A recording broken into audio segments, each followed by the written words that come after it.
I woke up on Christmas and received a text message. "Mom, we are canceling the meal. We do not have time for you today. We are going to eat with my mother-in-law." It was 6 in the morning. I stayed in bed staring at the ceiling. No sadness, just a void. At 8 o'clock, I got up and packed my suitcase. At 10, a taxi came for me, and nobody imagined where I was about to go. The cell phone screen illuminated my face in the dark. I read the message once, then another, and a third time, as if the words were going to magically change if I insisted enough. But no, there they were, cold and precise as a sentence. "Mom, we are canceling the meal. We do not have time for you today. We are going to eat with my mother-in-law. My name is Ophelia. I am 68 years old." And that Christmas morning, I understood something I had been denying myself for 3 full years. I did not matter anymore. Outside, the neighbors were starting to turn on their Christmas lights. I heard distant laughter, the clinking of glasses, toasting carols, slipping through the half-open window of my room. My room! That service room at the back of the house where I had slept for the last 1,000 days of my life. The same house I built with my husband 35 years ago. The house where I raised Thomas, my only son. The house that now belonged to everyone but me. I did not cry. That is the strange thing. I expected to feel pain, fury, disappointment. But the only thing I felt was clarity. A cold and luminous clarity like the dawn that was beginning to filter through the cheap curtains that Valerie had hung there when she moved me to this corner. If you want to know how a woman can lose her place in her own life, subscribe to the channel. Because what you are about to hear is not just my story. It is the story of thousands of invisible mothers. I sat up slowly. My knees creaked with that familiar sound of tired bones. I looked around. A twin bed. A chipped nightstand. My few garments hanging in a closet without a door. This was all that remained of the kingdom that a queen once ruled. But that morning, something in me had broken. Or perhaps something had finally been fixed. I pulled the old suitcase from under the bed, the same one my husband and I traveled to Florida with on our honeymoon. It smelled of mothballs and memories. I began to fold clothes with mechanical, precise movements. 3 pairs of pants, 5 blouses, underwear, my hand-knit sweater, the one my sister Rose gave me 2 years ago. Do you know what was the most revealing thing? That everything I needed fit in a single suitcase. Sometime between 7 and 8, I heard movement in the hallway. Hurried footsteps. Valerie getting the twins ready. Sam shouting something about Santa Claus. Renee crying because she wanted to wear her red dress. Sounds of a family waking up on Christmas. A family of which I was no longer a part. At 8:30, the front door closed. The car started. They left, and I kept packing. I took the small urn with my husband's ashes. "We are leaving, my love," I whispered to him. "It is time." I called the taxi.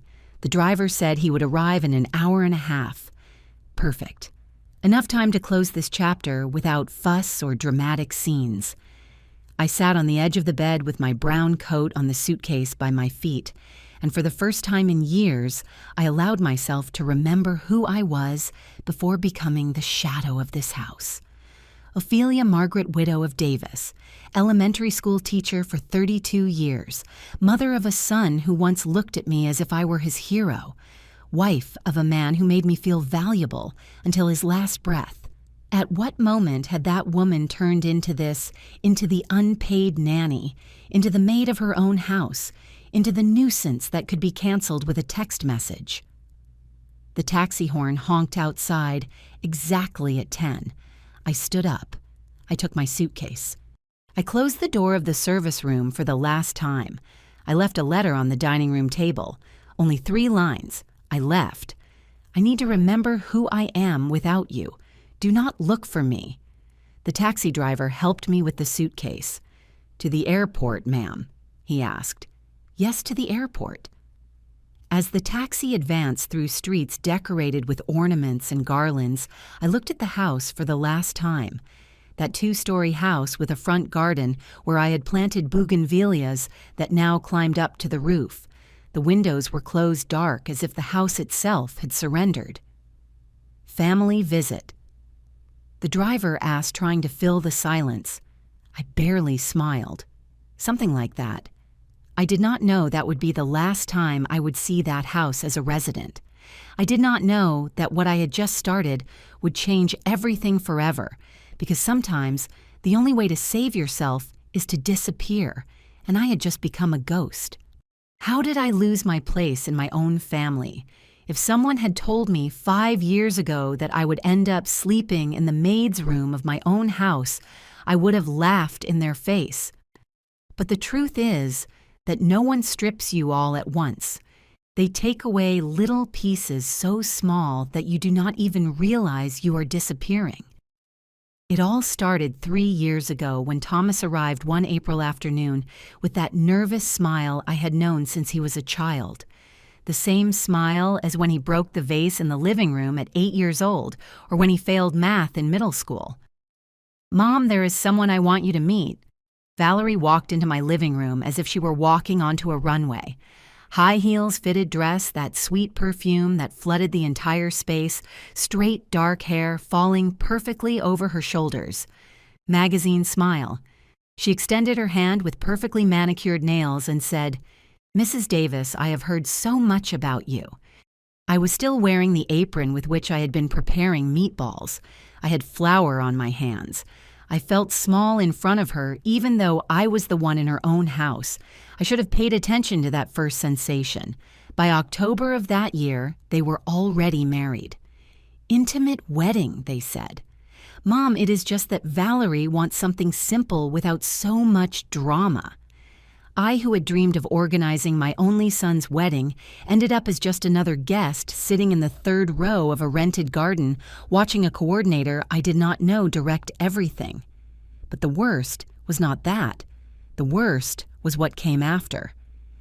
"Mom, we need to stay with you for a few months," Thomas told me 2 weeks after the wedding. "Just while we find something. You know how the housing market is." How was I going to say no? He was my son, my only son, and this house had 4 bedrooms. There was plenty of space. "Of course, son, as long as you need." Valerie suggested they stay in the master bedroom. "It is just that it has its own bathroom au fait and, well, we are a couple, we need our space." She called me Ofa, as if we were friends for life, as if my full name was too formal for her. I had slept in that bedroom since I became a widow. It was where I had mourned my husband's death, where I still kept his clothes because I did not have the strength to give them away, where his essence still lived in every corner.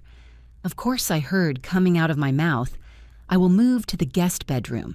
The guest bedroom became my refuge for 6 months, until Valerie suggested turning it into an office. "It is just that I work from home au fait, I need a professional space. Would you mind using the other bedroom?" The other bedroom was smaller. It faced the backyard where the neighbors' dogs barked every morning. "No problem." Another 6 months later. "Ophi, we are going to use that bedroom as a nursery. I am pregnant." Isn't it wonderful? And that is how I ended up in the service room. "Only until the baby is born and we move," Thomas promised. The baby turned into babies, twins, Sam and Renee. And the months of waiting turned into years. A widow for 5 years, a refugee in my own house for 3. My husband Robert had been an electrician, a good man. One of those who fixed everything at home and never raised his voice. He died of a heart attack while installing a ceiling fan at a client's house. Quick. No goodbyes. He left me this house completely paid off, a modest life insurance policy that I invested, and a pension of $1,200 a month. I was not rich, but I lacked nothing, until Valerie arrived. At first they were small changes. "Oh, don't you think these curtains are very outdated? I bought new ones." The curtains my mother had helped me sew disappeared into a trash bag. "Oh, this armchair is very worn out. I donated it to a foundation." The armchair where Robert watched football on Sundays left one morning while I was at the grocery store. "Ophi, I found these photos on the bookshelf. I put them in a box so they do not gather dust. My wedding photographs. Thomas's baptism, our family trips, buried in a cardboard box in the hallway closet." Every change came wrapped in a smile in seemingly reasonable logic, and I nodded because I did not want to be the bitter mother-in-law, the old woman who resists change, the one who causes problems. But then the piano disappeared, my rosewood piano, the piece I bought with my first paycheck as a tenured teacher, where I taught Thomas his first notes, where Robert sang love songs to me on anniversaries. One Saturday, I arrived from the market and the space in the living room was empty. "Where is my piano?" I asked, trying to stay calm. Valerie did not even look up from her phone. "I sold it. It took up a lot of space and nobody played it. They gave me $400. "I deposited them for you. $400 for an instrument that was worth more than $8,000. You could not do that without consulting me," I said with my voice breaking. "Oh, please, this house needed space. Besides, when was the last time you used it?" Thomas entered at that moment. "Mom, do not make drama. It is done." Drama defending the little I had left was drama, but I said nothing more because I had learned that every time I protested, Valerie cried. Thomas defended her, and I ended up being the villain. That is how I learned to swallow my words. That is how I disappeared from my own life. And the most painful part, that I did not even realize it until it was too late, until that Christmas morning when a message showed me my true place in this family. None. When my house stopped being mine. They say a house has a memory that the walls absorb the laughter, the cries, the midnight conversations.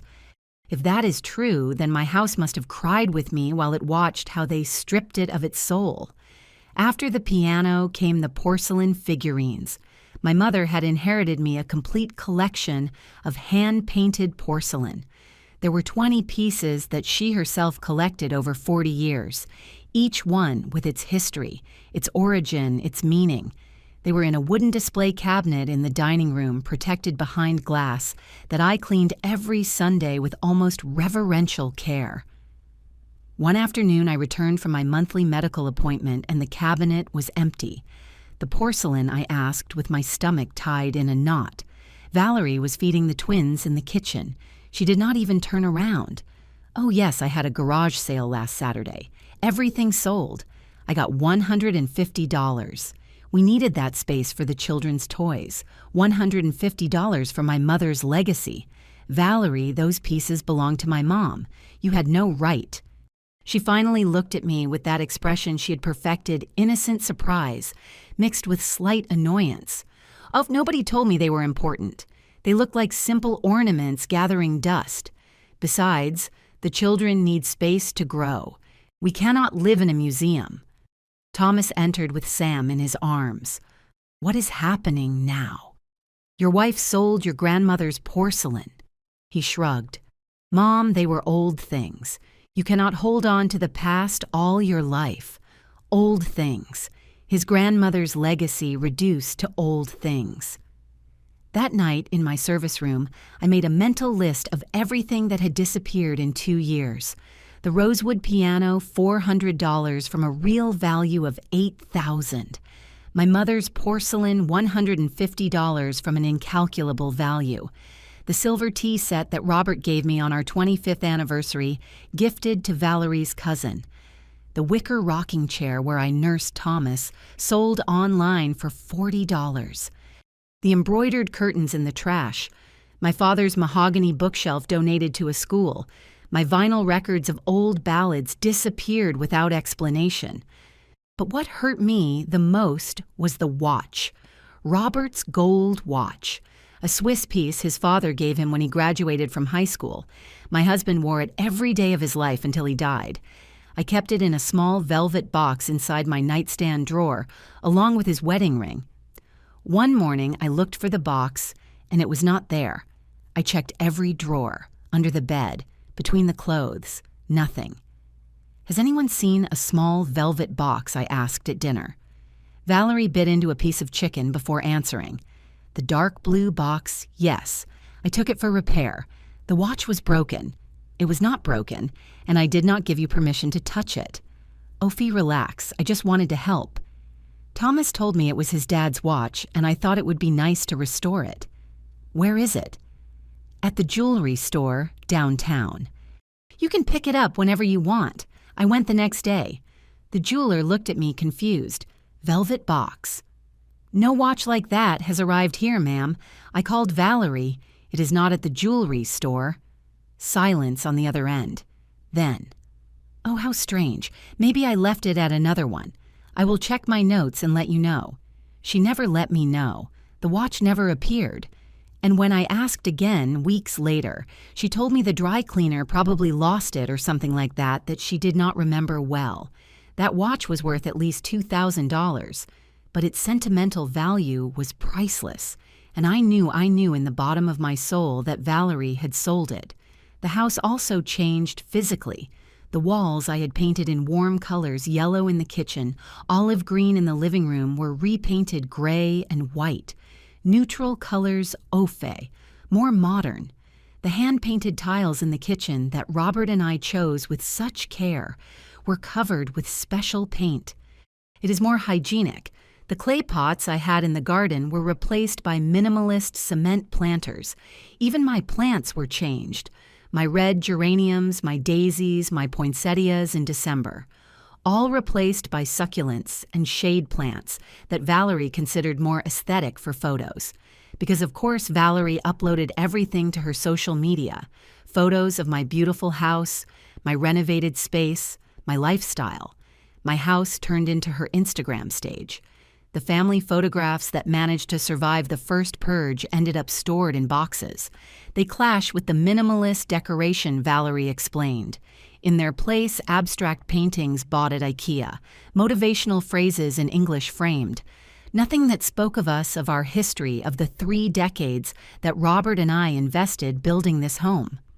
One day while I was cleaning, because yes, besides being a nanny, I also remained the maid, I found a box in the hallway closet. Inside were all the family photographs. Weddings, baptisms, birthdays, trips. 35 years of family memory piled up without order or care. In the same box, I found our wedding album. The yellowed pages, the bent corners. The photo where Robert carries me in his arms in front of the church, where we dance our first waltz, where we cut the cake surrounded by our parents who are no longer here. I sat on the floor of the hallway with that album in my hands, and finally, I cried.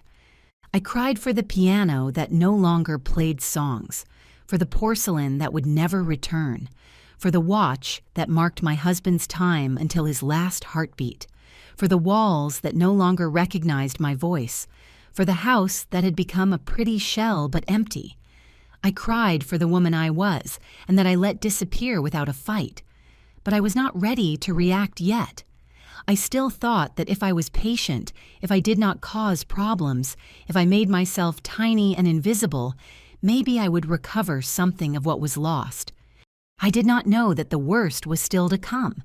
I did not know that becoming a grandmother would be the final nail in my coffin of dignity. When taking care of my grandchildren became my unpaid job. Sam and Renee were born on March 15th, identical twins with brown eyes and round cheeks who filled the house with crying diapers and that sweet smell of a freshly bathed baby. I loved them from the first second, but love I discovered very soon can become your own trap. The first month was understandable. Valerie was recovering from childbirth. Thomas worked late at the logistics company where he was a supervisor. I helped. Of course I helped. What grandmother wouldn't? I got up when they cried at 3 a.m. I prepared bottles. I changed diapers. I rocked cradles. Rest, Valerie. I will handle it. The second month continued the same. Oph, you are an angel. I do not know what we would do without you. The third month was already routine, and somehow, without anyone saying it explicitly, I had become the official nanny. By the time the twins turned 6 months old, my life had this schedule. 5:45 in the morning, alarm clock. I prepare coffee and have my only moment of silence of the day, 6:30. The twins wake up. I change diapers. I prepare bottles, 7 o'clock. Valerie comes out of the master bedroom perfectly groomed to work in her office. Thomas has already left since 6, 8 o'clock, breakfast for the children. Mush-stained bibs, floor to clean. 9 o'clock, I try to bathe them. One cries while I bathe the other. 10 o'clock. I take them out to the garden so they get some sun. Valerie is on a video conference. She needs silence. 12 noon, lunch more, mush more mess. 1 o'clock, children's nap. I take the opportunity to wash their clothes, prepare food for everyone. 3 o'clock, they wake up. Games, diaper changes, constant attention. 5 o'clock, I prepare the family dinner. 6 o'clock, Thomas arrives. He greets the children for 5 minutes. He sits down to watch television. 7 o'clock, dinner. I serve, I clean. 8 o'clock, night bath for the twins. 9 o'clock, I put them to sleep. Songs, stories, pats on the back. 10 o'clock at night. Finally, I can go to my service room, 7 days a week, without rest, without pay, without even a consistent thank you. It is just that you do not work, Mom. You have time. Thomas would say when I dared to suggest that maybe I needed help. I did not work. I got up before everyone and went to bed after everyone. My hands smelled permanently of baby soap and disinfectant. My knees creaked from carrying children so much. My back was a map of aches.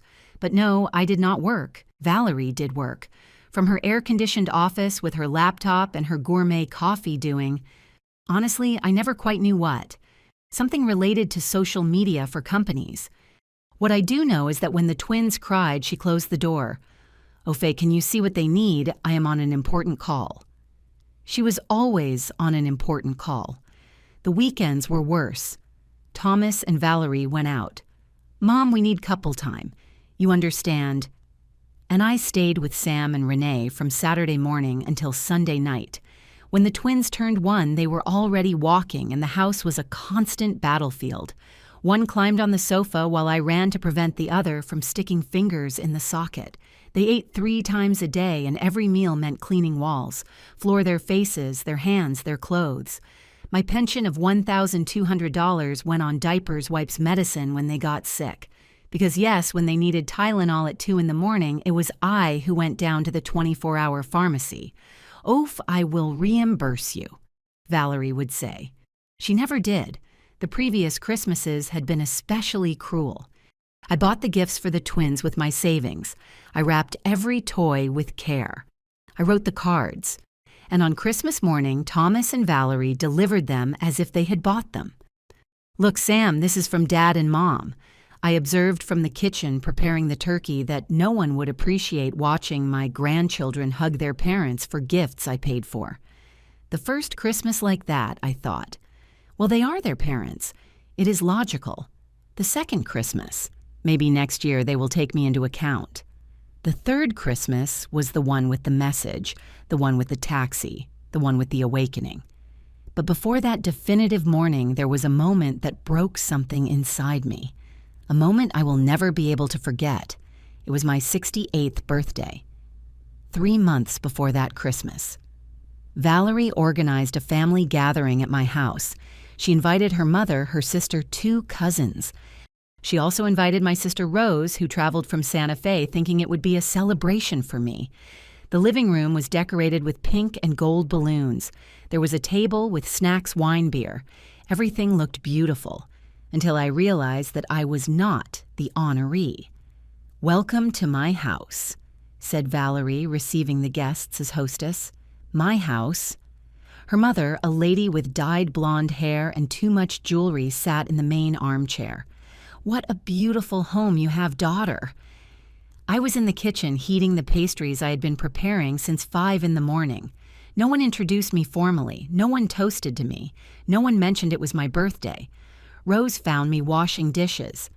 "Ophelia, what are you doing? It is your day." "Someone has to serve," I replied without looking at her. "This is wrong, very wrong." But I only shook my head. I had already learned not to cause scenes. At some point in the afternoon, while I was taking more drinks to the living room, I heard Valerie's voice talking to her cousin in the hallway. They did not see me, or maybe they did not care. "And the lady," asked the cousin, "Ophelia, Poor thing, she is not good for much anymore, but she helps with the children. Thomas feels pity, that is why we let her stay. They let me stay. In my own house, as a favor, as an act of charity. She helps with the children. She is not good for much anymore. Every word was a blow to the chest. I stood paralyzed in the hallway with a tray of glasses in my trembling hands, processing what I had just heard. Rose found me like that, frozen with tears rolling silently down my cheeks. "Enough, Ophelia," she whispered, taking me to the garden. "This has to end. I cannot leave. They are my family, my grandchildren. Your family is destroying you, and your grandchildren are not your responsibility. You are their grandmother, not their mother." That night, after everyone left, after washing all the dishes from my birthday in my house, where I was the maid, Rose sat with me in the service room. "Come to Santa Fe with me. I have room. I have a small textile workshop. You could help me. Or simply rest live, go back to being Ophelia. I cannot abandon Thomas. Abandon Ophelia, look at you. You are the one being abandoned." I promised to think about it, but Rose knew my answer even before I said it. I was not ready yet. I needed something else, a final push, a last humiliation to wake me up completely. And 3 months later, it arrived in the form of a text message at 6 a.m. on Christmas. The birthday that made me wake up. After that gathering where I was invisible on my own birthday, something began to move inside me. It was not immediate. It was not dramatic. It was like a small crack in a wall you thought was indestructible. A fissure that grows millimeter by millimeter until one day, with the precise blow, everything collapses. During the weeks following my birthday, I started to observe, really observe. I saw how Valerie spent entire hours in her office on video calls with friends while I changed the 10th diaper of the day. I heard her laugh, drink coffee, plan nights out, all while I tried to stop Renee from crying because she was teething. I saw how Thomas arrived from work, greeted the twins with 2 quick kisses, and locked himself in the master bedroom to watch series on his tablet. I am tired, Mom. It was a heavy day. And my days, did my days not count as heavy? I saw how on weekends they dressed up as if they were going to a wedding, to go to brunches, exhibitions, dinners with friends, always leaving me with the children. It is just that we deserve a break, Ophe. We work all week. One October afternoon, Renee fell and split her eyebrow open. Blood everywhere. Heartbreaking crying. I took the girl, grabbed the car keys that Valerie almost never used, and drove to the emergency room with Sam crying in his car seat. 3 hours in the hospital. 4 stitches. Renee clinging to my neck the whole time, calling me Mama, because she still could not pronounce Grandma. I called Valerie to let her know. "Oh, Alpha, what a scare. But you are there right. I'm in the middle of an important presentation. Let me know how everything turns out." She hung up. She did not come to the hospital. Neither she nor Thomas. When we returned home at 9 at night, I found them eating pizza in the living room, watching a movie. "How is my princess?" asked Valerie, getting up to hold Renee, who immediately reached out her arms to her. Because that is how it works, right? Children always want the one who arrives fresh, rested with energy to play, not the one who changed their diapers with diarrhea at 5 a.m. 4 stitches. "It will heal well," I said with a flat voice. "You are the best, Oph. Right, Thomas. Your mom is an angel." An angel, a useful piece of furniture, an extension of their comforts. That night, I could not sleep. I stayed staring at the ceiling of the service room, listening to the hum of the old refrigerator that Valerie had relegated to the laundry room next to my door. And something crystallized in my mind. This was never going to change. They were never going to move out. I was never going to recover my house, my space, my life, unless I did something. The next day, I called Rose. "Sister, does your offer still stand?" There was a silence on the other end, then her voice loaded with relief. "Always, Ophelia. Always. I need time to plan. I do not want to leave without being sure of everything." "What do you need?" "Information, numbers, options." Rose understood immediately. She was not just my older sister. She was a woman who had divorced at 50, who had built her own textile business in Santa Fe, who had learned to be strong when life forced her to. She helped me contact a lawyer, a serious man named Mr. Miller, who worked in property and inheritance matters. I had to invent excuses to go to his office. "I am going to the doctor," I told Valerie. "Things of my age." Mr. Miller reviewed the documents of my house. "Mrs. Davis, this property is completely in your name. You and your husband finished paying for it 12 years ago. There is no mortgage. There are no liens. It is legally 100% yours. And if someone else lives there without my permission, you are within your right to ask them to leave. It is your property, and if I want to rent it, it is also your right. You can make a lease agreement to whomever you decide for the amount you decide." Those words were like oxygen for someone who had been drowning for 3 years. It was my house. I investigated rental prices in my neighborhood. Houses similar to mine were renting between $2,200 and $2,800 a month. My house, with 4 bedrooms, 2 full bathrooms, a garden, a garage for 2 cars, could easily rent for $2,500. I crunched numbers in a notebook I kept under my mattress. Monthly pension, $1,200. Potential rent, $2,500.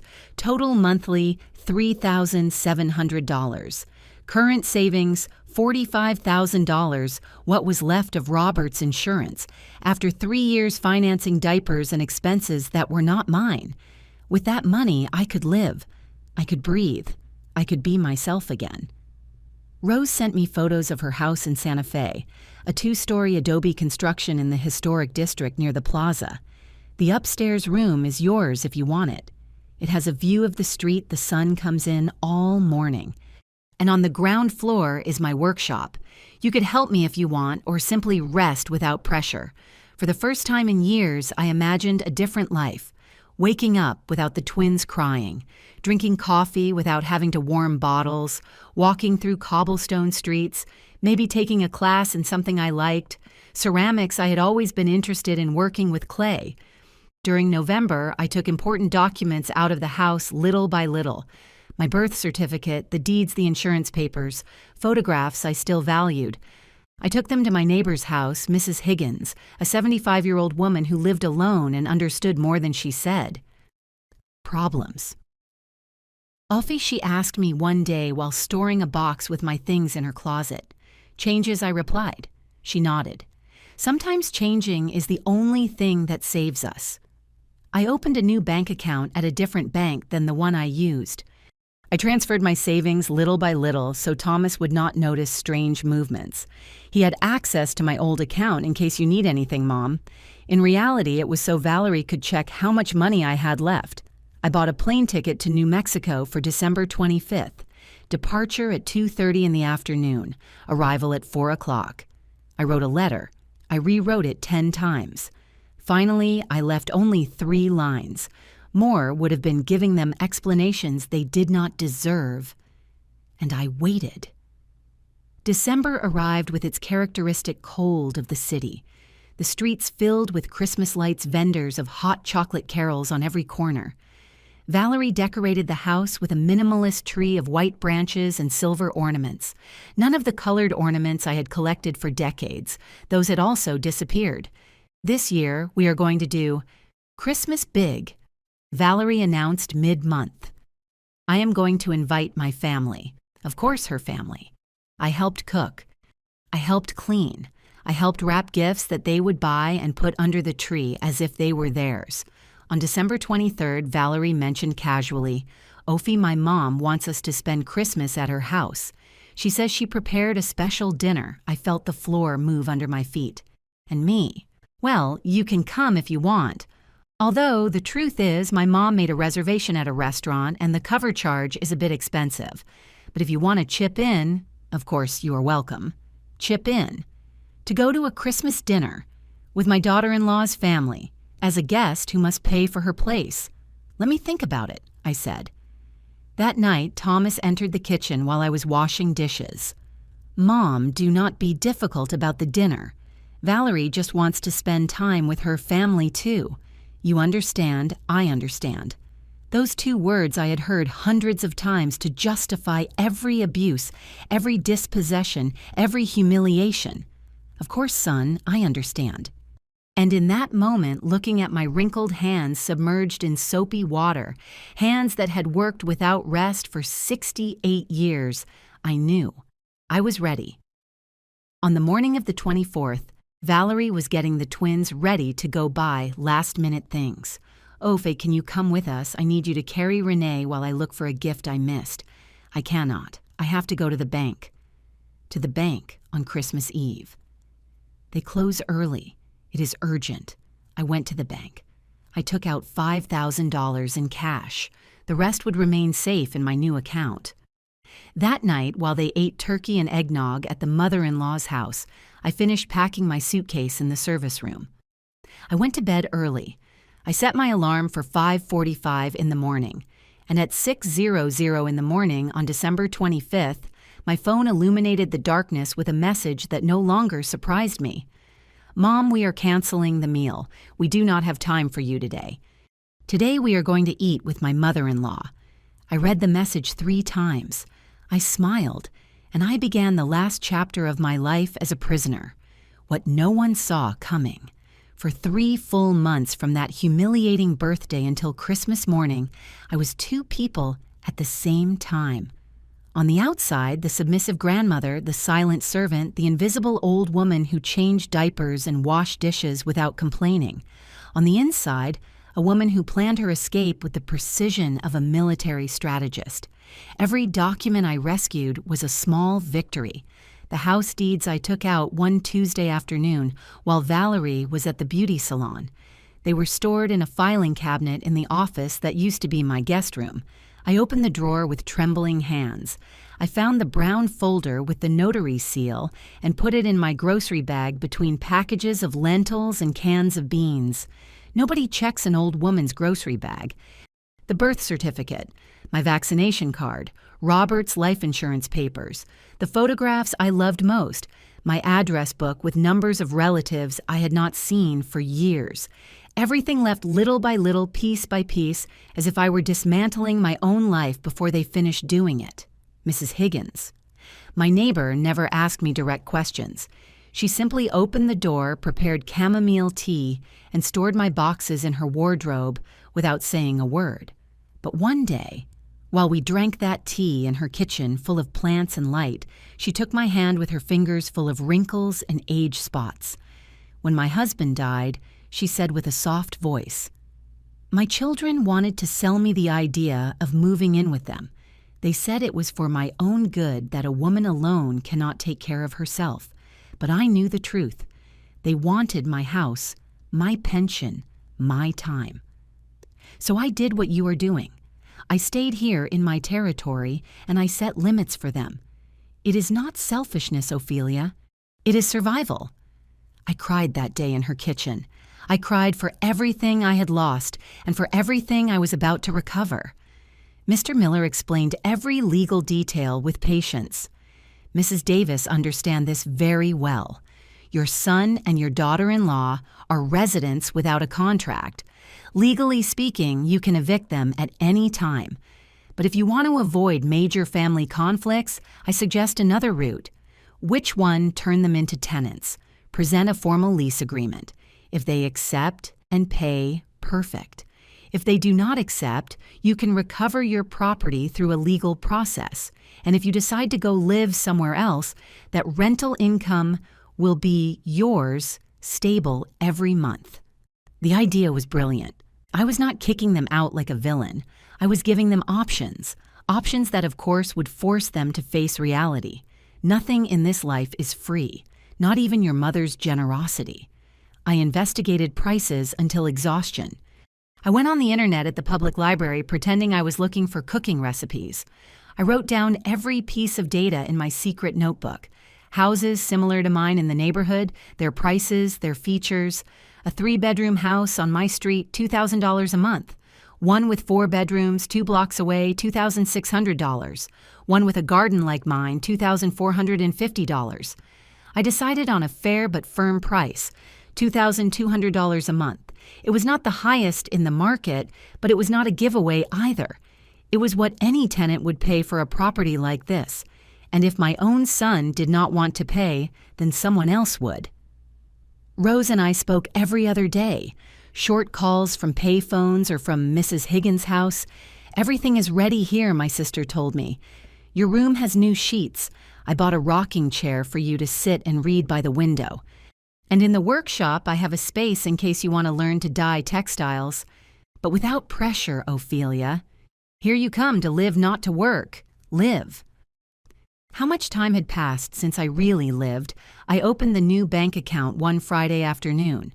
The executive asked me if I wanted to add beneficiaries. "No," I replied firmly. "This account is mine alone." I transferred $40,000 of my savings.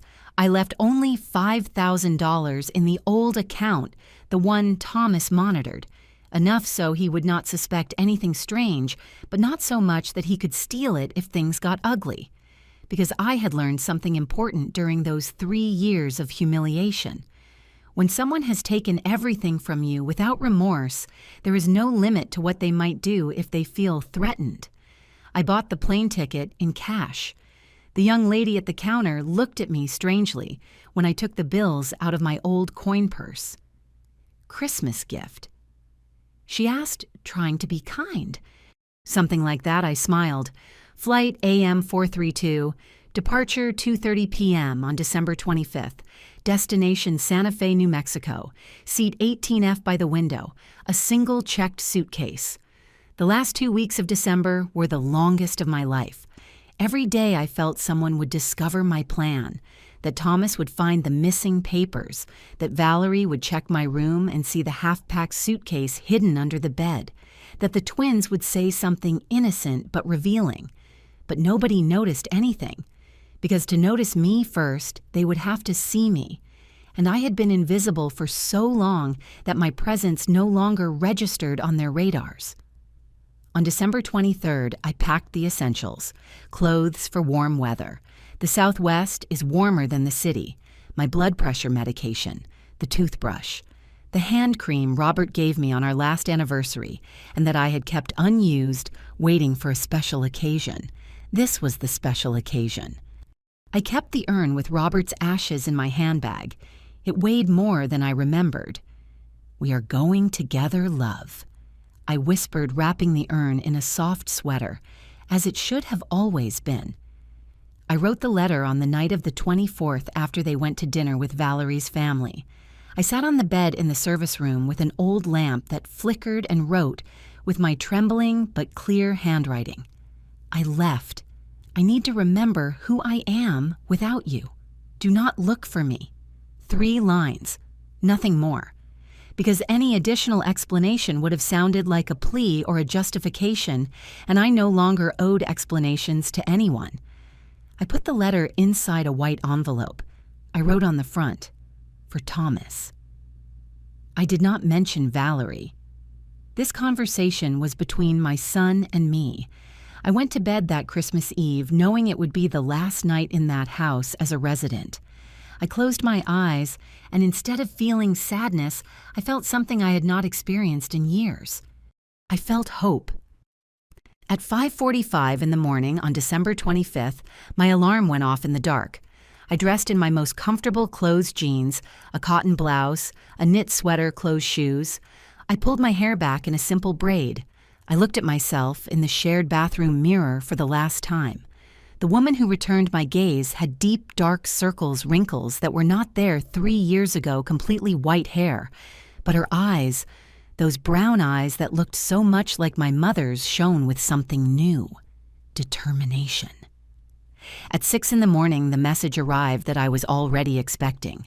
I read it without surprise, without pain, almost with gratitude because it confirmed that my decision was the correct one. I took my suitcase. I took my bag with Robert's urn. I left the letter on the dining room table, held down by the ceramic salt shaker that had survived all of Valerie's purges. I closed the front door without looking back. The taxi was waiting for me with the engine running, puffing steam into the cold air of Christmas morning. "Ready, ma'am?" asked the driver. "More than ever," I replied. And as we drove away through empty streets decorated with Christmas lights, I felt the weight of 3 years of humiliation falling off my shoulders like a coat, too heavy that you finally allow yourself to take off.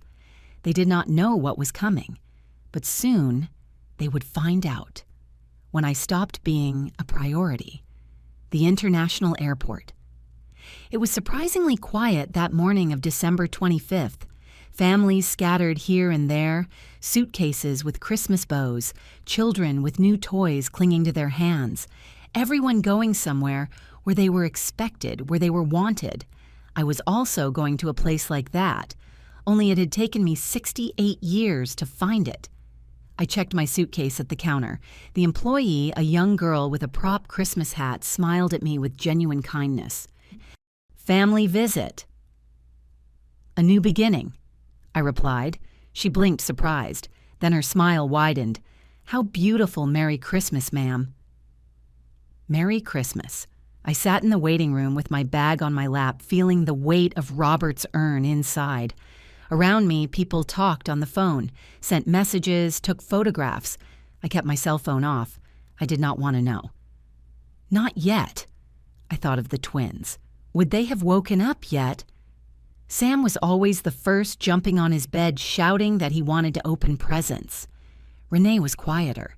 She stayed curled up until her brother forced her to get up. Would they miss me? Probably. Children always miss the familiar, the constant, and I had been their constant for 2 years. Not their mother, who was too busy being a social media influencer. Not their father, who worked late and arrived exhausted. Me, the grandmother who sang to them, who prepared oatmeal with honey for them, who told them invented stories about brave mice and moons that came down to play. I felt a lump in my throat. This was the hardest part, leaving them who were innocent in all this. But then I remembered Rose's words. You cannot set yourself on fire to keep others warm. The twins had parents. 2 young, healthy, capable parents. It was time they learned to do it. The flight was announced. I stood up with my bag showing my boarding pass with hands that no longer trembled. I entered the plane. I found my seat by the window. I placed the bag with Robert's ashes under the seat in front just as the safety instructions indicated. An older lady sat next to me. She had to be about 70-something years old with completely white hair gathered in an elegant bun. She had a book in her hands, Women Who Run with the Wolves. "Good book," I told her, pointing to it. The best she replied with a smile. "I have read it 4 times every time I need to remember my strength." We took off. The city became small beneath us, a mosaic of buildings and avenues that soon disappeared into the clouds. I reclined in my seat and closed my eyes, allowing myself to finally process what I had just done. I had left my son. I had abandoned my house. I had fled on Christmas. And the most surprising thing of all, I did not feel guilty.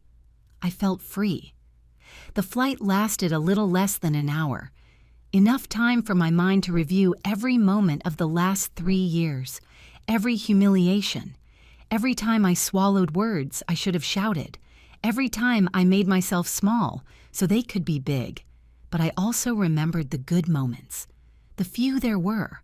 The first time Sam told me, when Renee fell asleep in my arms after a nightmare.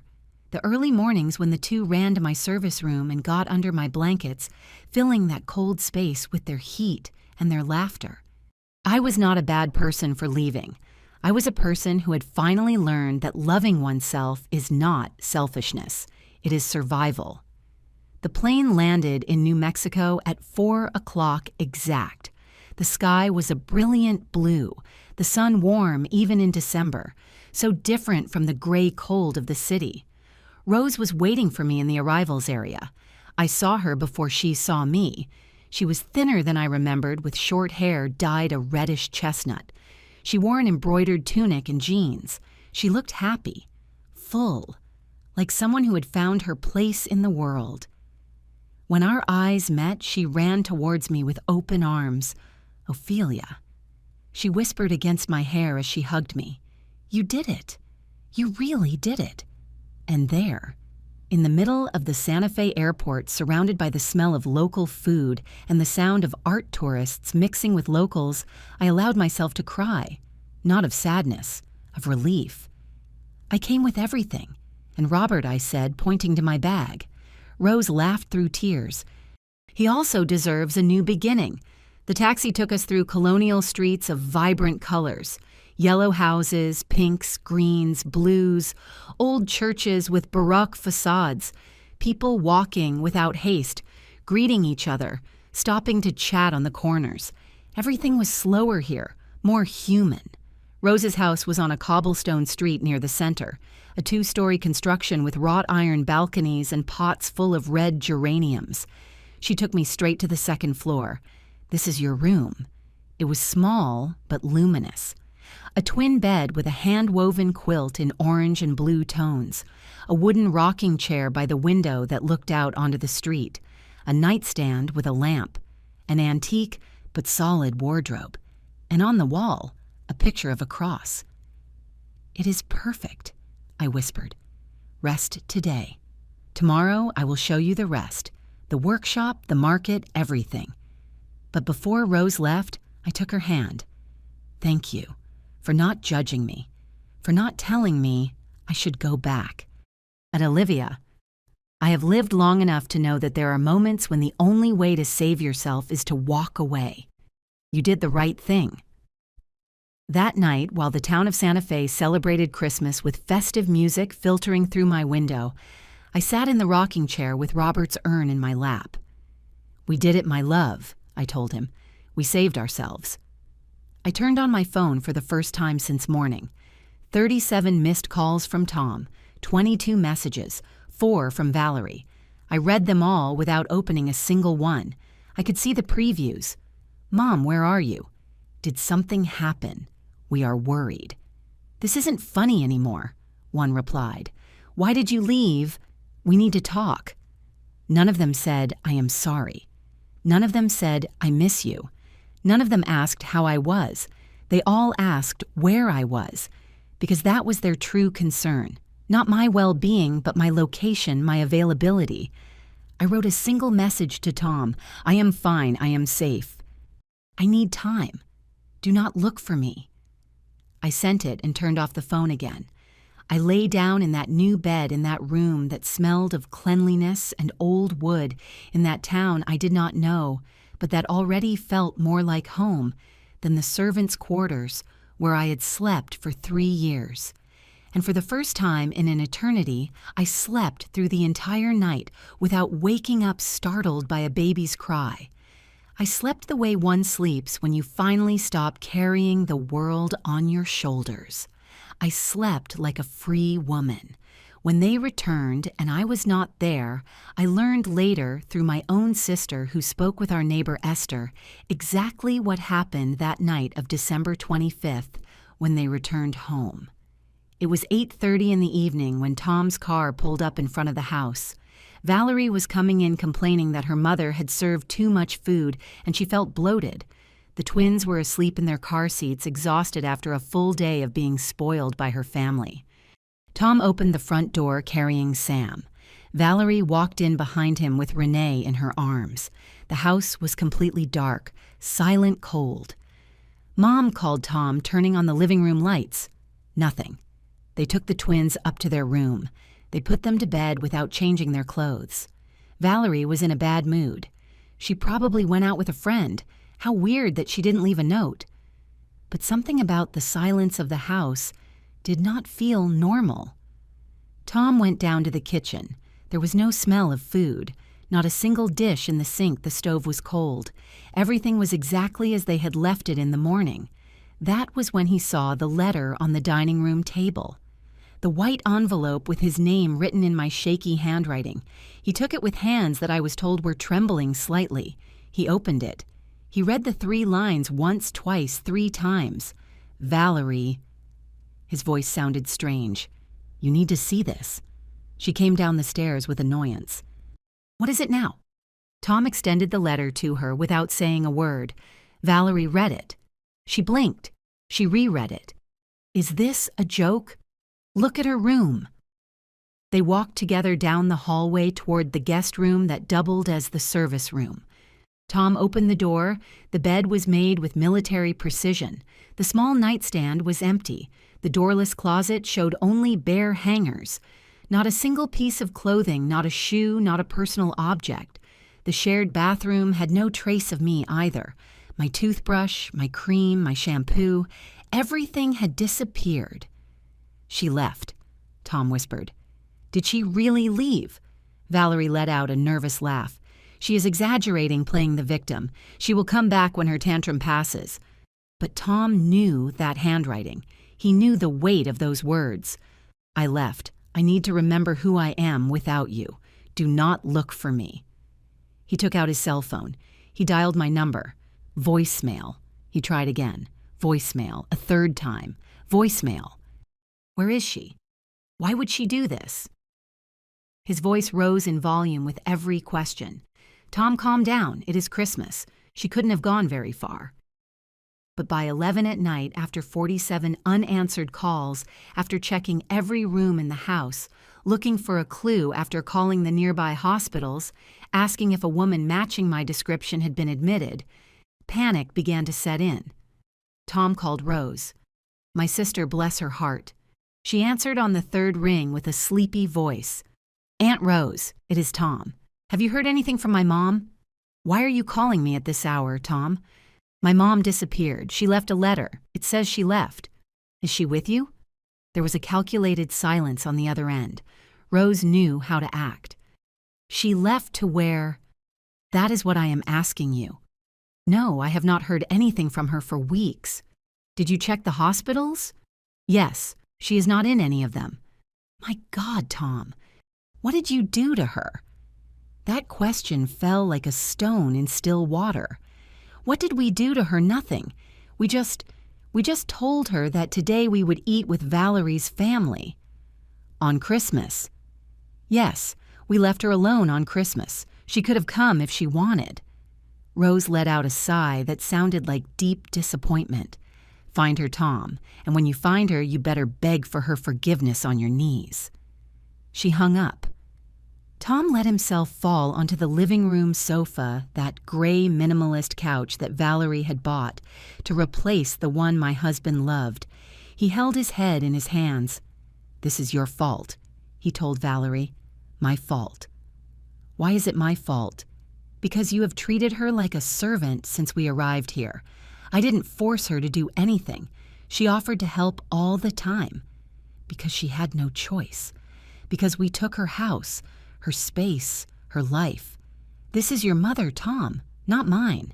If anyone should have paid attention to her, it was you. They fought until 3 a.m, Valerie crying, saying it was unfair that she was being blamed. Tom feeling miserable, but not knowing exactly what he had done wrong. Both ignoring the most obvious truth that for 3 full years they had turned me into a ghost in my own home. On December 26th, Tom went to the police station. I want to report a missing person. The officer, a middle-aged man with a thick mustache, took notes. How long has she been missing? Since yesterday. Yesterday, sir, at least 72 hours have to pass to... She is my mother. She is 68 years old. She left a note. She is not answering the phone. The officer reviewed the letter. It says clearly that she left by her own decision. This is not a disappearance, sir. This is an adult exercising her right to leave. So you cannot help me if she doesn't appear after a few days and there is reason to believe she is in danger, come back. But for now, this looks like a family matter. Tom left the precinct feeling helpless. He called Aunt Esther, who feigned surprise perfectly. Olivia left. Oh, I cannot believe it.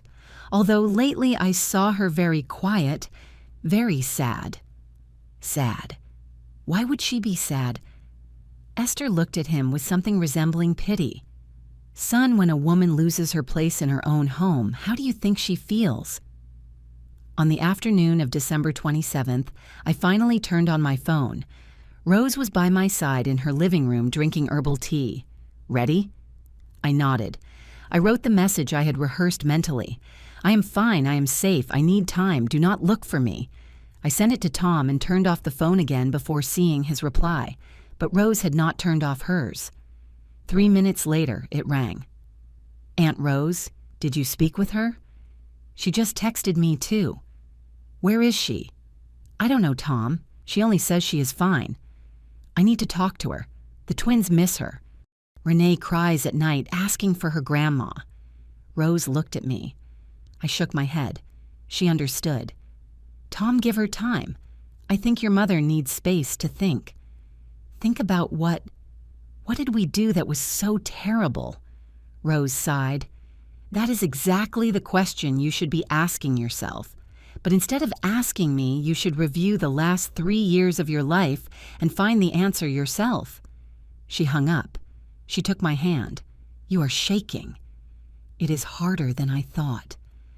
I know, but the worst has passed. You left. You took the hardest step.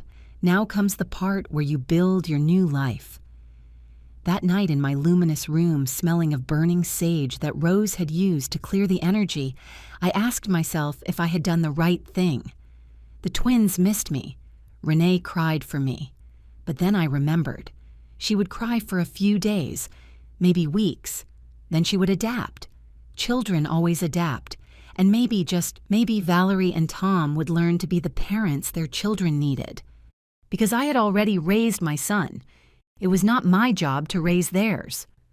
When I went back to being myself, the first days in Santa Fe were like learning to walk again. After 3 years of living according to the schedule of others, of waking up with invisible alarms programmed by other people's needs, having my own time felt almost baffling. The first full morning at Rose's house, I woke up with a start at 5:45 in the morning. My entire body was on alert, waiting for the twins crying. But there was only silence, a warm, golden silence that entered through the window, along with the sun of the valley. I stayed in bed, watching how the light drew patterns on the ceiling. I listened to the sounds of the street, a vendor selling fresh pastries, the ringing of bells from some nearby chapel, voices of women chatting while walking to the market. For the first time in years, nobody needed me, and instead of feeling useless, I felt light. Rose knocked on my door near 9 o'clock. Olivia, I made brewed coffee. Do you want breakfast? I went downstairs with my robe on without rushing, without panic. Rose's kitchen was small but cozy with colorful tiles and pots of basil in the window. It smelled of cinnamon and brown sugar. Did you sleep well? Rose stated, not as a question. Like I haven't slept in years. We ate sweet bread from the bakery and that thick, sweet coffee that tastes like childhood. We talked about small things, the weather, the neighbors, the stray cat that Rose fed every morning. We did not mention Tom. We did not mention the house. We did not mention anything that hurt. After breakfast, Rose took me to walk around the neighborhood. The cobblestone streets went up and down whimsically. Colonial houses painted in impossible colors. Intense purple, canary, yellow, jade green. Carved wooden doors that must be centuries old. Mister, Augustine lives here. He makes furniture. Rose pointed to a house smelling of freshly cut wood. Over there, Mrs. Carmela embroiders tunics. And that is Tony's convenience store, who also rents movies, even though nobody tells him that Netflix already exists. I laughed. A real laugh that came out from some deep place I had forgotten existed. At the Central Market, Rose introduced me to her suppliers, women with strong hands and wide smiles who sold wool dyed with natural pigments, dried marigolds to make yellow dyes. This is my sister Olivia, Rose would say with pride. She is going to stay with us. Welcome, they told me, and in their eyes there was no pity or invasive questions. Only simple and warm acceptance. We bought vegetables for the week, local cheese and spicy jerky that Rose insisted I had to try. They are tradition, sister, and they are delicious with lime. On the way back home, we passed in front of a small shop with a hand-painted sign.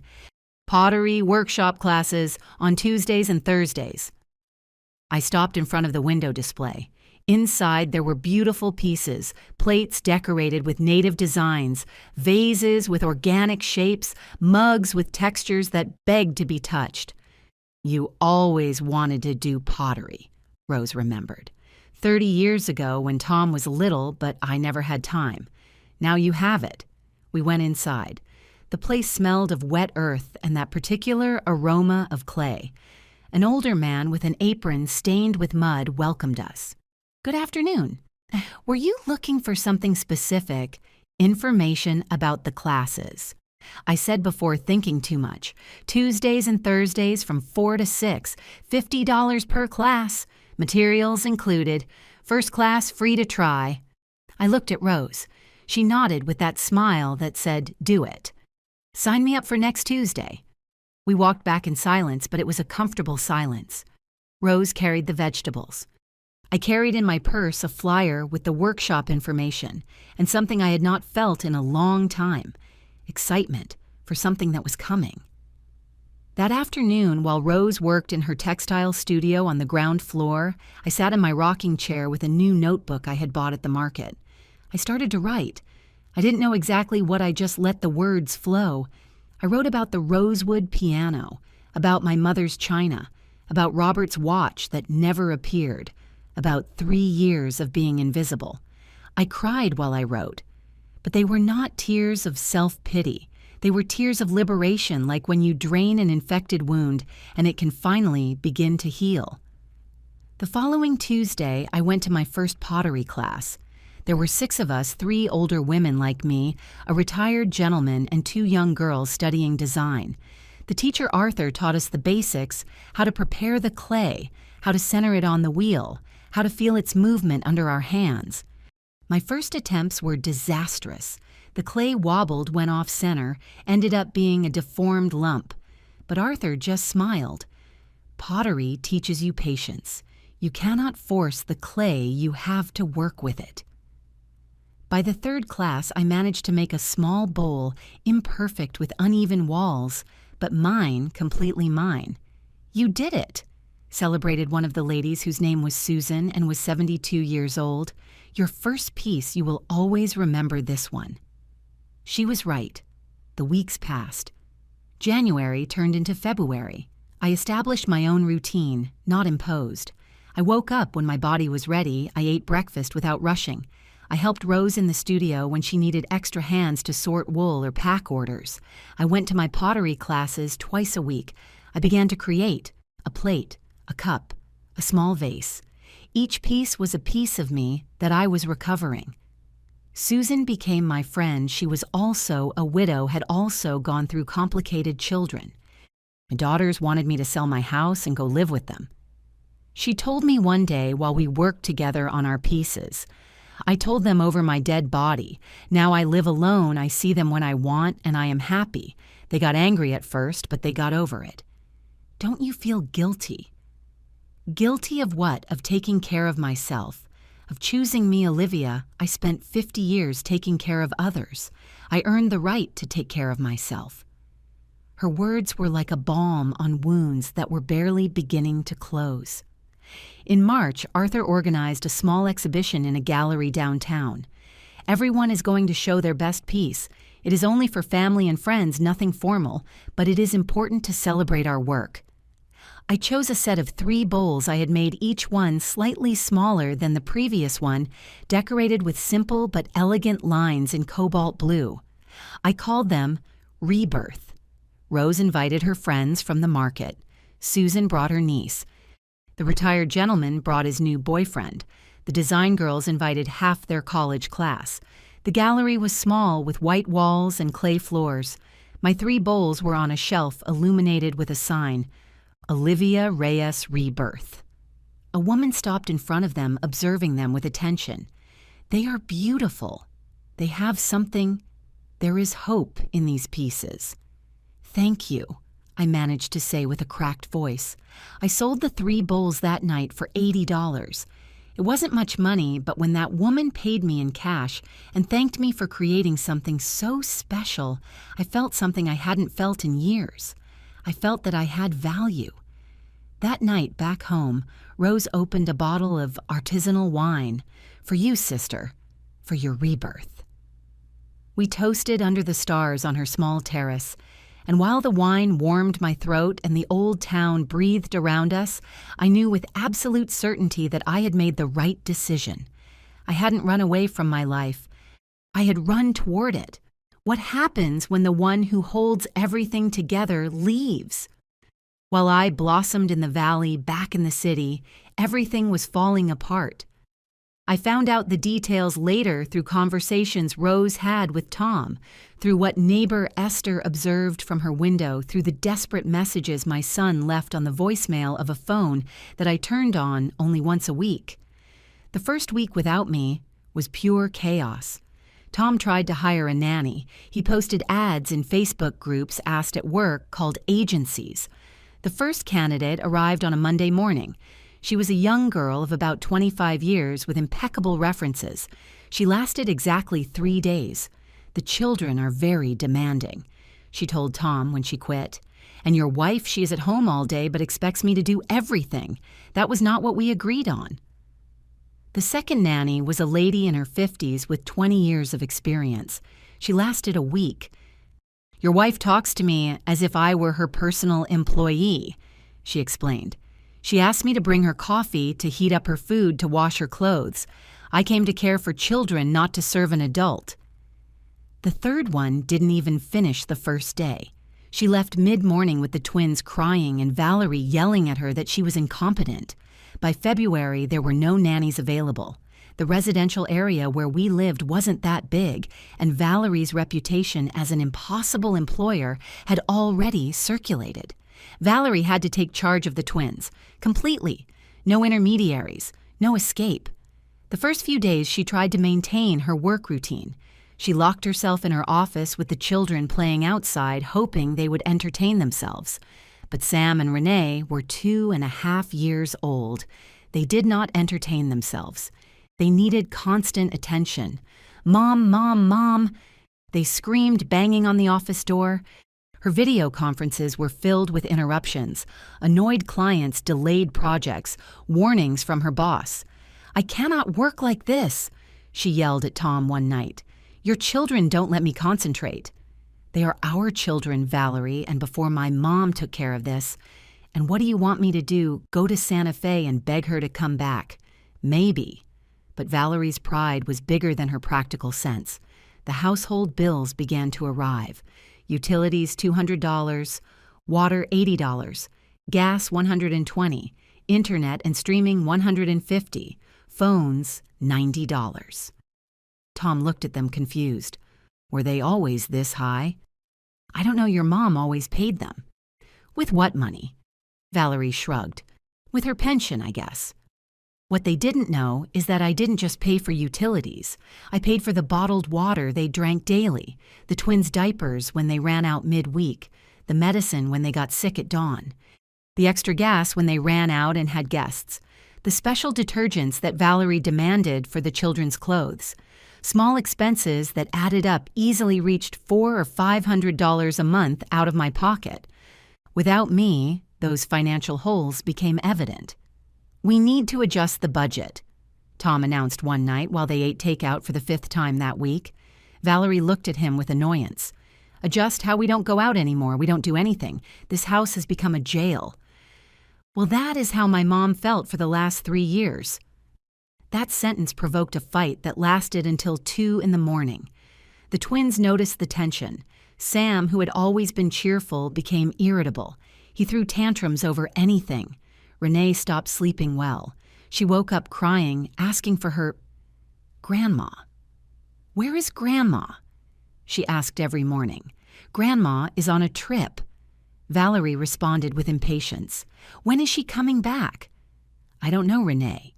Ask your dad. One Saturday in March, Tom found Valerie crying in the kitchen. The house was a disaster. Toys scattered all over the living room dishes, unwashed from the day before, mountains of laundry unfolded on the sofa. I can't take it anymore, she sobbed. I can't handle everything. I can't handle the kids, the house, the work. Your mother made it look easy. Because we gave all the work to her. And what did you want for us to pay her? Yes, Valerie, exactly that. We should have paid her. Or better yet, we should have moved out 3 years ago like we said we would. Valerie wiped her tears with rage. And now what are you going to blame me for everything? It is not blame Valerie, it is reality. We abused my mom, both of us, and she got tired. The fights became routine. They argued about money, about who watched the kids, about who cleaned, about who cooked. Everything I did silently was now a battlefield. Tom's messages in my voicemail became more desperate. Mom, please, we need to talk. I don't know how you did it. The kids ask for you every day. Valerie and I won't stop fighting. I think this is destroying our marriage. Can you at least tell me what I did wrong? I need to understand. Rose showed me the messages. Are you going to answer him? Not yet. He needs to hit rock bottom. He is already pretty far down, sister. But he hasn't understood. He still thinks the problem is that I am not there. He doesn't understand that the problem is how they treated me when I was there. In April, 3 months after my departure, Tom finally did something he hadn't done in years. He took a week of vacation to stay at home. He wanted to understand. He wanted to live what I had lived. Monday. The twins woke him up at 5:30 a.m. By 9 a.m., he was already exhausted. He had changed 4 diapers, prepared 2 breakfasts that ended up on the floor, broken up 3 fights, and clean juice spilled on the sofa. Tuesday, Sam got sick to his stomach, vomit everywhere, clothes to wash every hour, Renee catching it by Wednesday. Wednesday, 2 sick children crying at the same time, Valerie locked in her office because she had an important presentation, Tom running between both not knowing who to attend to first. Thursday. The kids better, but the house was a disaster zone. Mountains of dirty clothes, dishes that had accumulated, bathrooms that needed deep cleaning. Friday. Tom tried to cook something healthy for the kids. He burned the rice. Sam spit out the vegetables. Renee only wanted chicken nuggets. They ended up eating cereal for dinner. Saturday night, Tom sat on the living room floor with his back against the sofa. The twins finally asleep. Valerie in the shower. The house in silence. And he cried. He cried because he understood. He understood that I had done that every day for 2 full years, without complaint, without rest, without thanks. He understood that I hadn't left on a whim or a tantrum. I had left for survival. Sunday morning, without telling Valerie, he bought a bus ticket to Santa Fe. Rose called me. He is on his way. I know. Are you ready? More than ever. Because after 3 months of piece of pottery of building myself anew, I was finally ready to face my son. But not as the submissive mother I had been, as the woman who had learned to value herself. When my son finally listened to me, Tom arrived in Santa Fe on a Sunday afternoon. Rose notified me from downstairs. Olivia, he is here. I looked at myself in the mirror of my room. The woman who looked back at me was different from the one who had fled on Christmas. I had color in my cheeks. My white hair shone clean and well cut thanks to Susan, who had taken me to her stylist. My eyes no longer carried those deep circles. I was wearing a simple tunic that Rose had given me and comfortable pants. I looked like someone who lived, not someone who only survived. I went down the stairs slowly. Tom was in the living room, standing by the table where Rose worked on her textiles. He looked terrible. Marked dark circles, wrinkled clothes, a beard of several days. He had lost weight. When he saw me, his face crumbled. Mom. Tom. We stood looking at each other for a moment that seemed eternal. Rose got up discreetly. I'm going to the market, take your time. When the door closed, the silence became dense. You look good, he said finally. I am. The kids miss you. They ask for you every day. I didn't answer. I waited. He ran his hands through his hair with desperation. Mom, this has to end. We need you to come back. We can't go on like this. There it was, the speech he had come to give, the plea wrapped in necessity. I listened to it completely, waiting for the right moment. The nannies don't work. Valerie and I fight all the time. The kids are out of control. The house is a mess. I don't know how you did it, but we can't. His voice cracked. Please, Mom, come home. I sat in Rose's armchair, the one with cotton fabric and native embroidery. Tom remained standing, expecting me to yield as I had always yielded. Do you miss your mother, or do you miss the free nanny? He froze. What? Answer me, Tom. When you think about me coming back, do you think about seeing me, about hugging me, about asking me how I am? Or do you think about who is going to change your children's diapers? Mom, that's not fair. Not fair. Let's talk about what isn't fair. I stood up, feeling a strength I didn't know I had. Is it fair that you took away my bedroom? Is it fair that I ended up in the guest room of my own house? Is it fair that Valerie sold your father's piano for $500 when it was worth over $10,000? What? I went to my room and came down with a notebook where I had noted everything down. I handed it to him. Read. Tom opened the notebook with trembling hands. His eyes scanned the list I had made with such care. Rosewood pianos sold for $500, real value $10,000. Grandma's fine china sold for $200, value priceless. Your father's gold watch, missing value $5,000. Wicker rocking chair sold for $40. Silver tea set gifted to Valerie's cousin, value $1,000. Mahogany bookshelf donated without permission. Vinyl records missing. The list went on, 32 items. A complete inventory of everything I had lost in 3 years. At the end of the list, I had written, total approximate in material losses $30,000. Total in sentimental losses invaluable. Tom's face paled as he read. Mom, I didn't know. Valerie never told me. And you never asked. When your grandmother's china disappeared, did you ask where it went? When the piano wasn't there anymore, did you care? When I told you I couldn't find your father's watch, did you look for it? I thought you had stored those things.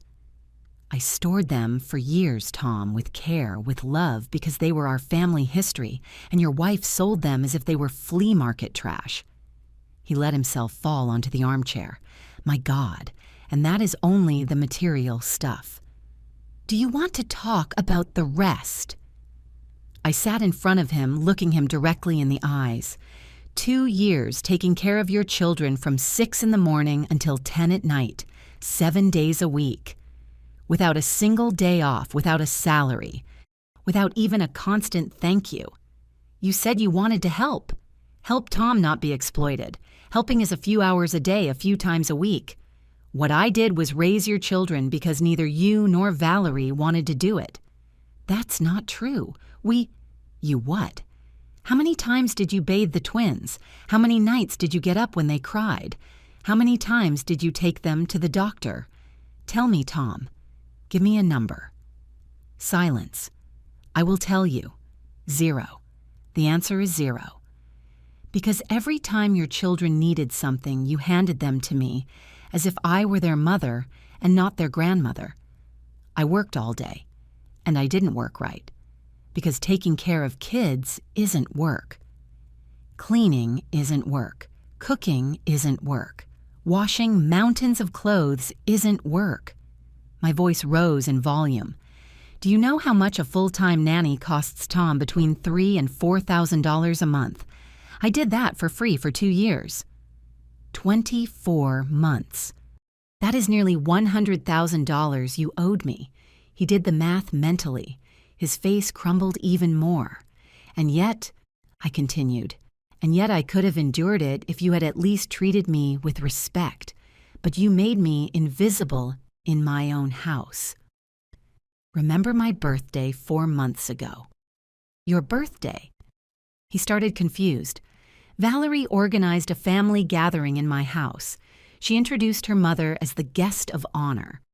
I served all night as if I were the help, and when I thought nobody was listening, I heard your wife tell her cousin, "Poor thing, she isn't good for much anymore, but she helps with the kids." Tom closed his eyes. "Mom, she isn't good for much anymore." Those were her words. "And you never defended me. You never protected me. You never saw me."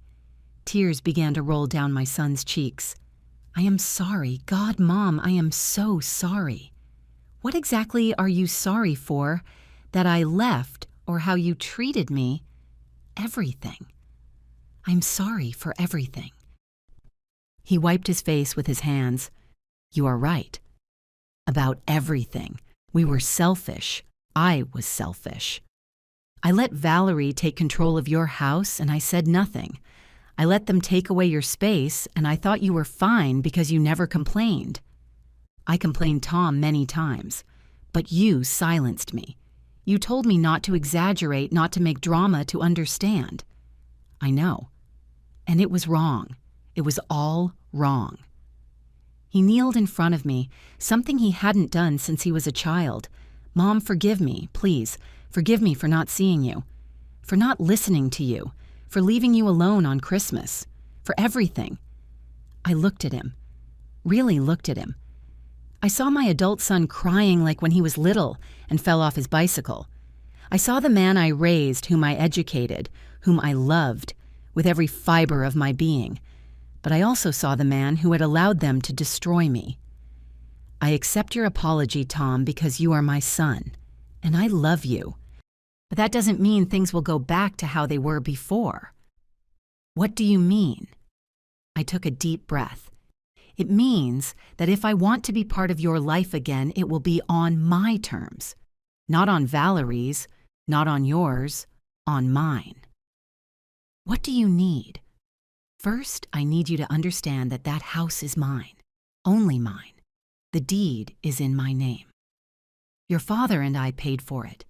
You have lived there for 3 years without paying rent, without paying full utilities, without really contributing." He nodded, waiting. "I spoke with a lawyer before leaving. That house can be rented for $2,500 a month easily, so you have 2 options. You rent the house, officially, for $2,200 a month with a legal contract, or you move out and I look for other tenants. $2,200, he calculated mentally. It is a fair price, Tom. Less than market value, but you will no longer live for free on my back. Okay? We will do it. I will sign whatever is necessary. Second, I continued, I am staying in Santa Fe. Here I have my life now. I have my pottery classes. I have friends. I have peace. His face fell. You aren't coming back. I will visit you once a month, as a grandmother, not as a nanny. I will arrive, I will hug my grandchildren, I will spend quality time with them, and I will leave. The rest of the time, you take charge of being the parents you chose to be. But the kids need you. The kids need their parents, and their parents need to learn to be parents. Tom cried in silence. It was not manipulative crying. It was the crying of someone who finally understood the magnitude of what he had lost. Is there anything else? He asked with a hoarse voice. Yes. One last thing. Valerie and you need couples therapy, and probably individual therapy. Because what I saw in those 3 years was not a healthy marriage. It was a toxic partnership where I was the glue keeping everything together. He nodded. We will do it, and Tom. My voice softened. If you really want us to have a relationship again, you need to work on yourself. You need to learn to set boundaries. You need to learn to see the people you love before they disappear. I will do it, Mom. I promise. I hugged him then, because he was still my son, because I loved him, but no longer from the blind self-sacrifice that had destroyed me. I loved him from a place of self-respect, and that was the difference that changed everything. How I recovered my dignity. 2 weeks after Tom's visit, Mr. Mendoza, the lawyer, traveled to the city with the contracts ready. Rose called me on video so I could witness the signing from Santa Fe. Tom and Valerie were sitting at the dining table in my house. Valerie had her arms crossed and an expression that mixed fury with helplessness. Tom looked resigned but also relieved, as if there was finally clarity after months of chaos. Mrs. Valerie, Mr. Tom. The lawyer began with a professional tone. This is a standard lease agreement. The property located at 342 Jacaranda Street will be rented for the amount of $2,200 monthly. The payment must be made within the first 5 days of each month via bank transfer to the account listed in the annex. Valerie interrupted him. This is ridiculous. It is the family house. The lawyer did not flinch. It is the property of Mrs. Olivia Reyes, as stated in the public deeds. You have resided here as guests for the last 3 years. This contract formalizes your stay and protects the rights of both parties. And if we don't sign, asked Valerie defiantly, then Mrs. Olivia will initiate a legal eviction process. As the owner, she is well within her rights. The process takes approximately 90 days. During that time, you would have to look for another home. And Tom put his hand over Valerie's. We are going to sign. Excuse me. Valerie is right. It is her house. It always was. We have lived here for free for too long. This is fair. Valerie glared at him, but Tom had already taken the pen. He signed his initials firmly and clearly on every marked page. After a long, tense silence, Valerie also signed, although every stroke seemed to cause her physical pain. Excellent, said the lawyer, gathering the copies. 1 copy for you, 1 for Mrs. Olivia, and 1 for the notary archive. The first payment is due on May 5th. Any questions?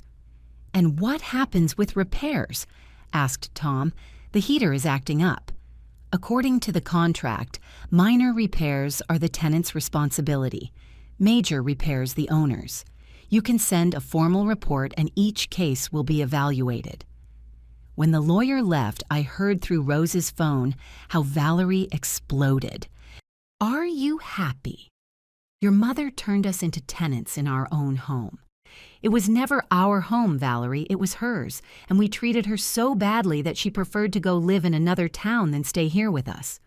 You are weak. You always have been first with your mother, now with this. And you are an opportunist who sold my family's belongings as if they were scrap. $10,000, Valerie. You sold my father's piano for $500 when it was worth $10,000. The silence that followed was eloquent. I didn't know, she started. Of course you knew. That's why you never told me how much they gave you. That's why the gold watch disappeared. That is why everything that had value evaporated while we redecorated with trash from IKEA. I heard footsteps, a door slamming. Tom sighing deeply. Rose hung up shortly after. Did you hear everything? Enough. How do you feel victorious? And I meant it. The first payment arrived on May 3rd, $2,200 deposited punctually into my account. Plus my pension of $1,200, it totaled $3,400 monthly.